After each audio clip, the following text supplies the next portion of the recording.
Robert Kasibante eyakwatira ekibiina ki National Peasants Party NPP bendera kuba president mu kalulu akakakomekkerezebwa yawaabira munna NRM era nga ye mukulembeze w'eggwanga Yoweri Kaguta Museveni mu kkooti ensukkulumu ng'awakanya obwanguzi bwe ku kifo kino nti bwali bwa mankwetu. Kati olwaleero kkooti eno etudde okuwulira omusango guno era abalamuzi bayo bonna omwenda nga bakulembeddwamu Ssaabalamuzi omuggya Dr. Flavian Nzeija bonna babaddewo. Ng'oggyeko ssaabawolereza wa gavumenti Kirewa Kiwanuka alabiseeko mu kkooti, Museveni akiikiriddwa bannamateeka be abakulembeddwamu Edwin Karugire ne Herbert Byencha ate nga akakiiko k'ebyokulonda kakiikiriddwa bannamateeka baako okuli Mwesigwa Rukutana ne Eric Sabiti ate nga ne Commissioner w'akakiiko k'ebyokulonda Stephen Tashobya abadde okugoberera ebigenda mu maaso. Oludda oluwabi lusabye kkooti esooka eyongezeeyo okuwulira omusango guno basobole okufuna obudde okuwaayo olukalala olw'ebyo bye beetaaga okuviira abawawaabirwa, kyokka kino kkooti n'abawawaabirwa ne bakisimbira ekkuuli. Oluvannyuma kikkaanyiziddwako kkooti egende mu maaso n'okuwulira okusaba kwa Kasibante. Mwayagalira kkooti eragira akakiiko k'ebyokulonda kamuwe olukalala oluliko ebifo byonna ebyalonderwamu akalulu oba polling stations kw'ossa empapula okuli ebyava mu kulonda okuva mu bifo bino byonna.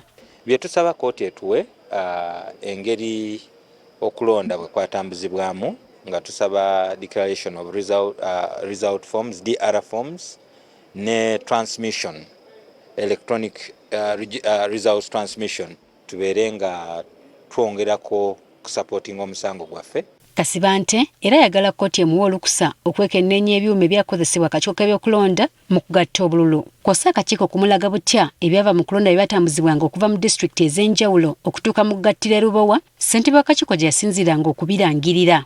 Results zino ng'ogyeko elections ezibaddewo emabega. Results zatambuzibwa electronically from the district. Instead of okutambuza district tally sheet oba district declaration babitransmitting nga electronically computer. So twagala kkooti etukkirize tutunule ku transmissions ezo. Kyokka kkooti tegenze mu maaso na kubaako kyerungamya ku kusaba kwa Kasibante. Bw'atyo Ssaabalamuzi n'alagira enjuyi zombi oluwaabi n'oluwawaabirwa batule bakkaanye ku butya bwe bagenda okutambuzamu omusango guno. We are not going to hear the application now. So the parties and their counsel are going to meet either this afternoon or tomorrow and do a joint scheduling memorandum. Tomorrow 29th of January. Okusinziira ku Ssaabalamuzi, ekyokuwa enjuyi zombi akadde okubaako bye bakkaanyaako kigendereddwamu okulokola obudde. Ng'okusinziira ku tteeka erungamye ery'okulonda kw'omukulembeze w'eggwanga, kkooti erina okuwa ensala yaayo obutasukka nnaku 45 okuva lw'eguloopeddwa. Neema netulagira nti tufe abawaabye tuteekemu empoza yaffe ku kusaba kwe tuteeseeyo mu kkooti okulagira Electoral Commission okutuwa obujulizi bwe tusabye n'ebalagira nabo okuteekamu. Kkooti eno yakuddamu okutuula omwezi ogujja ng'ennaku z'omwezi 3 okuwulira omusango guno. Then on the 3rd we shall meet here at 10. We complete the scheduling and thereafter we shall hear the application since we shall be having all the submissions in. So on that day, that's when we shall give you directions on how we proceed with the petition.